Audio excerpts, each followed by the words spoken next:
tous! Donc dans cette vidéo recette, je vais vous faire voir comment réaliser de chez vous une pizza sicilienne avec patates et speck. Voici la liste des ingrédients pour une pizza de 30 par 40 cm. Donc pour la pâte, il vous faudra 400 g de farine de blé dur, 320 ml d'eau tiède, une cuillère à soupe d'huile d'olive, 10 g de sel, 10 g de sucre et 8 g de levure déshydratée. Pour garnir, il vous faudra 150 g de charcuterie italienne, par exemple la coppa, la bresaola ou le speck, 200 g d'emmental, un oignon de petite taille, 500 g de patates, 30 g de parmesan, une poignée de persil trité, du poivre, du sel et de l'huile d'olive. Alors tout d'abord, faites dissoudre le sel dans l'eau tiède. Ensuite, ajoutez à la farine la levure, le sucre et mélangez.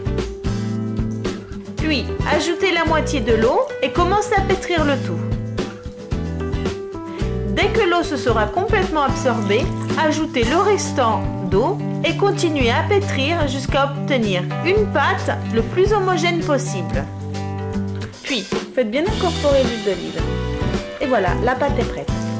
Recouvrez le récipient avec du film transparent et faites lever la pâte jusqu'à ce qu'elle double de volume.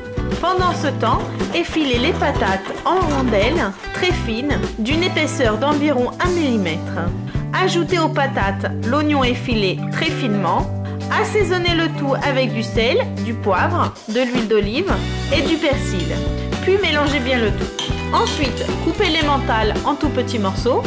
Une fois que la pâte aura bien levé, prenez une plaque de four recouverte de papier sulfurisé et versez-y un peu d'huile d'olive en la badigeonnant avec les mains. Puis, versez la pâte sur la plaque et avec les mains mouillées d'huile d'olive, allez l'étaler jusqu'à recouvrir entièrement la plaque de cette façon.